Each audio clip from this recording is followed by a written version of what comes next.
Hi everyone, and welcome back to 2-Minute Teas with TP.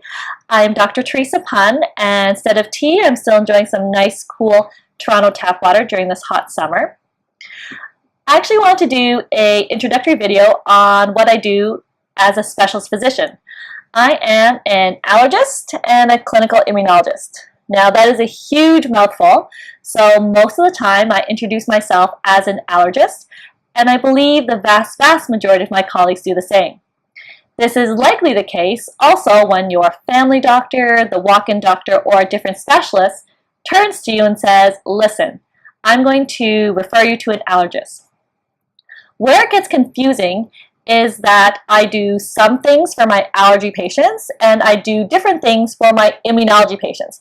They're often not bump interchangeable.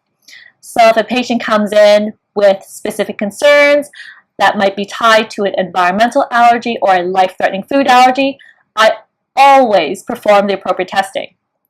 But sometimes patients are actually referred to me for things like spontaneous urticaria or hereditary angioedema, eosinophilic esophagitis, and in those cases, the skin testing for allergies is actually not indicated because it's a completely different thing.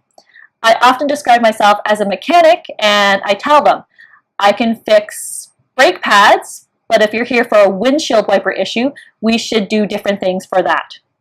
And so again, I just wanted to clear up the confusion because sometimes patients hear allergist and they automatically think about allergies and skin testing and maybe injections, when that may not be the case at all. So I often explain to my patients, especially those who don't require testing, that for immunological issues, often the test is the history, which means your story provides the diagnosis. And I hope this was helpful, and please respond with any questions you might have. Thank you, and please subscribe. Bye.